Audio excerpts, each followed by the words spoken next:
The power of failure. What you might not realize is that you have to fail to succeed. How many times did you fall before you learned to walk or ride a bike? Did you give up the first time you fell? Is anything worth doing and dedicating time and effort to that results in your doing it perfectly on your first attempt? Those who have succeeded the most have failed the most. Failure is not something to avoid. It's something that teaches us a better way. And it is an inevitable consequence of effort. Let me give you some examples. Steve Jobs, founder of Apple, his first inventions, the Apple I and Apple II computers, they were total failures, along with Lisa, a multi-million-dollar flop. He applied what he learned from these and other failures to create, of course, a multi-million-dollar winner with iPod, iPad, iPhone, and many other technologies. Sometimes catastrophe births entrepreneurial genius. To fail is human. To resurrect oneself is an act of courage, wrote national columnist Kathleen Parker regarding Steve Jobs' comeback from failures. Adversity tests your courage. Your qualifications in life will not be found on any resume. You have overcome more than you could ever list and mastered purpose every day of your life. Do not let the world define your success or tell you that you have failed. You are a force of energy, and you alone decide your actions and choices which propel you forward. None of us is totally in control of what happens to us and around us, yet we each have the power to respond from a place that doesn't quit and is not satisfied until the best that can be done is done. J.K. Rowling, British author, best known for the Harry Potter series. She was constantly told to be practical or she would live in poverty.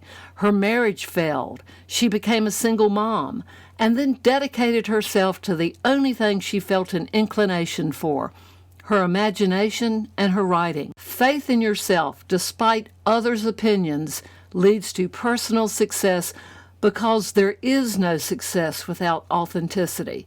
Look at Babe Ruth, American baseball player. He struck out, somebody counted, 1,330 times during the regular season and another 30 times during the World Series games. Over 22 seasons, he hit a record 714 home runs. Babe was sent to reform school until he was 19. Did you know that? That's where he was sent for being incorrigible, that he learned how to be a good baseball player. Adversity often inspires excellence. Pablo Picasso, famous Spanish sculptor and painter, said action is the foundational key to all success. Success cannot be measured by how much money you obtain. Money comes and goes as earnings, as gifts, as winnings, and does not reflect life success solely upon its accumulation. Having money is helpful, but not the defining end-all in describing your success or that of anyone else. As American author, political activist, columnist, and writing teacher, what a list, Anne Lamott points out, mistakes have to be made for you to discover who you are not. Your perception comes from the doing. She wrote, "You don't think your way into becoming yourself. What you think happens to you ultimately turns out to be for you." This gets back to deciding if you live feeling the universe is for you or against you, because either way, it shows up for you and how you expect. I was once told at a job interview for a sales position that I did not have killer instinct. I remember remarking that I thought we were supposed to solve people's problems, not kill them. This was a good failure. I went on to find the right fit for me and my ethics of service with a radio broadcast company, where I became top salesperson without having killer instinct. I believed that I was offering a wonderful service, and my secret for success was simply to understand as much as possible about my clients' needs and then to give the best presentation possible, showing how my company and I could meet them. After I did that, it was up to the client to decide if it made sense to them. If it did, they bought. I never felt in charge of what we have learned to call the close.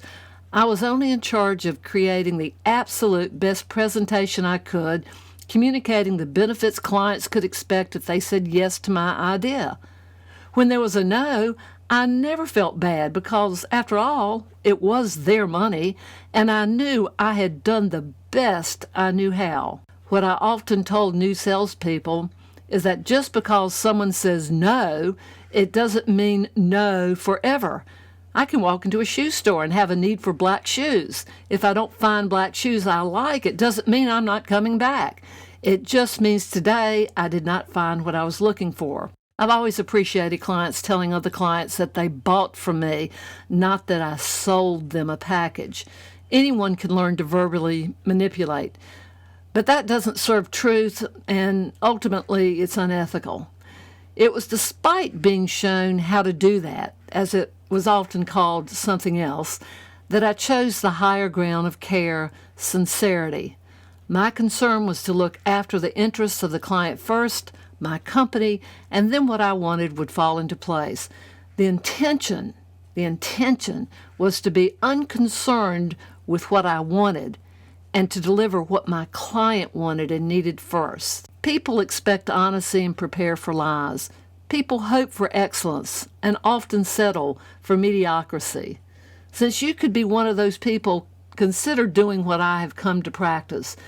Expect the best from yourself and regard mediocrity as unacceptable.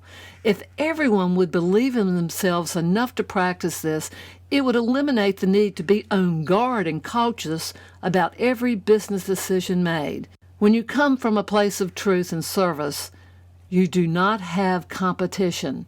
And remember, the universe is telepathic. Most recognize insincerity immediately. When it comes to fear, you face it. And yes, you can. Do you believe you can stimulate creativity in yourself? Do you consciously, that's the key, do you consciously make a habit of inspiring yourself first? Intellect may ask the question, but intuition gives the answer. When do you not trust yourself? You're here now. This is the only time you will ever have. Now. You are always living in that particular definition of time. It is all you will ever have on this planet. It is not too late. I don't care how old you are or how young you are or what your situation in life is. And it is not too soon to recognize this. You have the ability to go beyond whatever you thought was possible because most of us have limited thinking. It has been a contagious, socially accepted excuse to not live wide open and soul-popping. Consider how your life would change if you held the thought that there is nothing you could not do if you set your conscious mind to it. Your conscious mind is going to permeate to your subconscious mind and know what it is capable of, which is everything. What a fantastic thought. Guess what? It's true. When you accept you are an unlimited human being, that the only time you can impact anything and anyone is now, and that you are totally in control in this moment with your thoughts and reactions, then you have found the way to bring you inside out. Let's consider how to do this. It is the intention of all of us to be a beneficial presence in our time on this planet. By now, I hope you understand that each of us has a purpose. Hang on, because I want you to understand that your purpose is not always what you do for a living, although what you do for a living is one of many roads that help you serve your purpose. It does take courage to allow yourself to live your dreams, but more than courage, it takes commitment to oneself as being worthy. Without self-discipline to take the day-to-day steps that take you closer to your dreams, you live as a wobbler.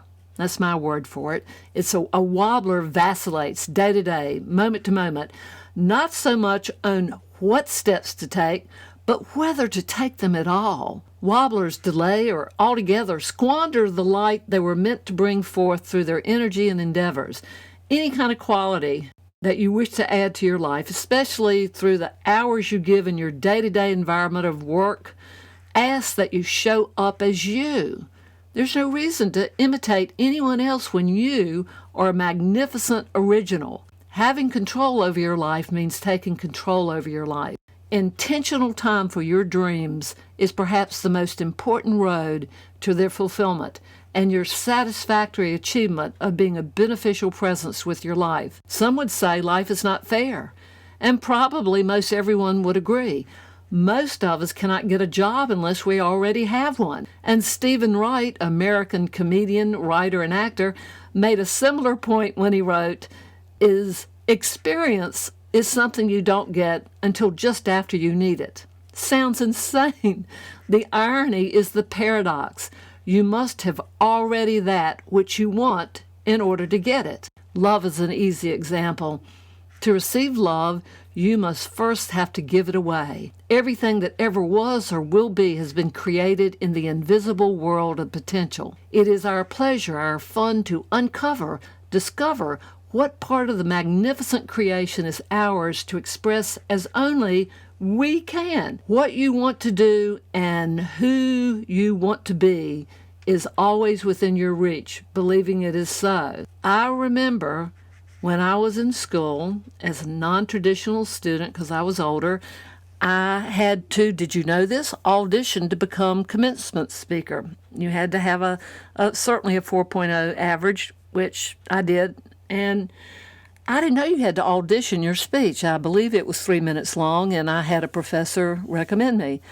They put you in a small room with a podium, and I mean the small room is no bigger than a small room like your bedroom, or mine's pretty small, and these 5 deans were sitting there, and you had your little speech in front of you, and after they introduced themselves, they said, give your speech as if you were in an auditorium full of thousands of people.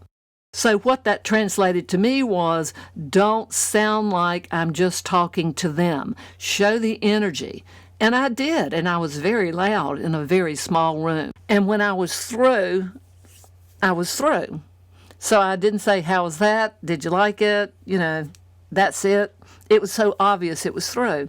And was it scary? That was unexpected to just be told, and get on your mark, get set, go. I understand what some of the 18, 19, 20-year-olds must have done without some life experience. Say, well, I can't do this in such a small room. And you mean now? So that hesitation that we all have, it was a little bit intimidating, but you just go on. And I did.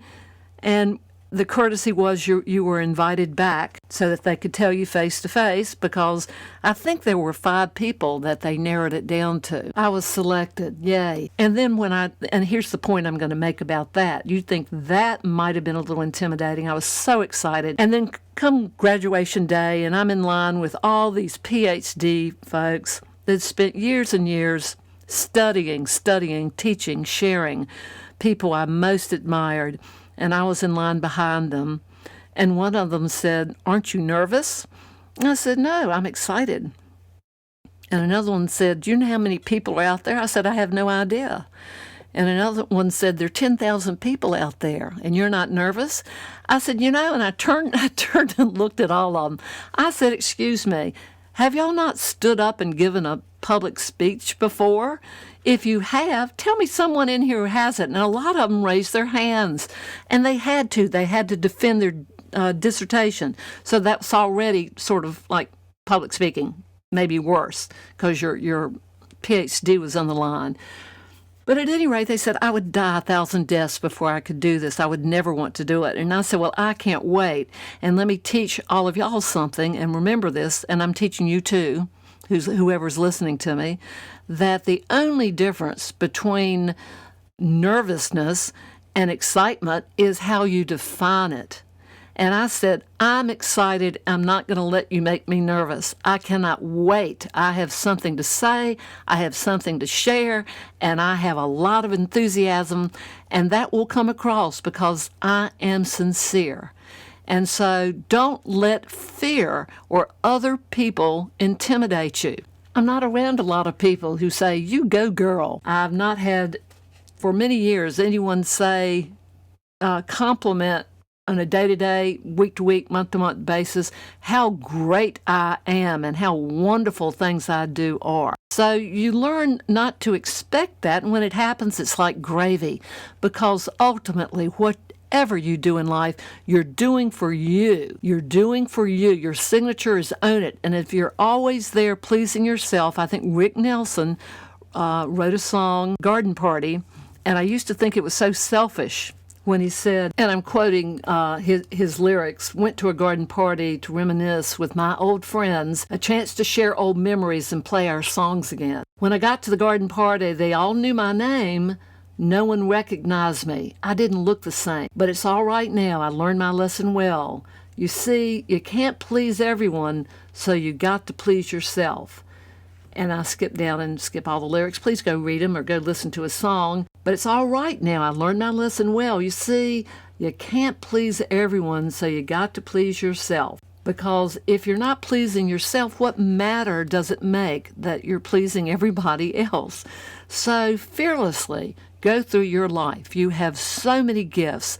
Give yourself credit. As I always say, pat yourself on the back. Don't wait for someone else to do it. You know when you deserve praise. So say, hey, that was a darn good job, Carol. And I hope you feel that way about what I'm sharing today.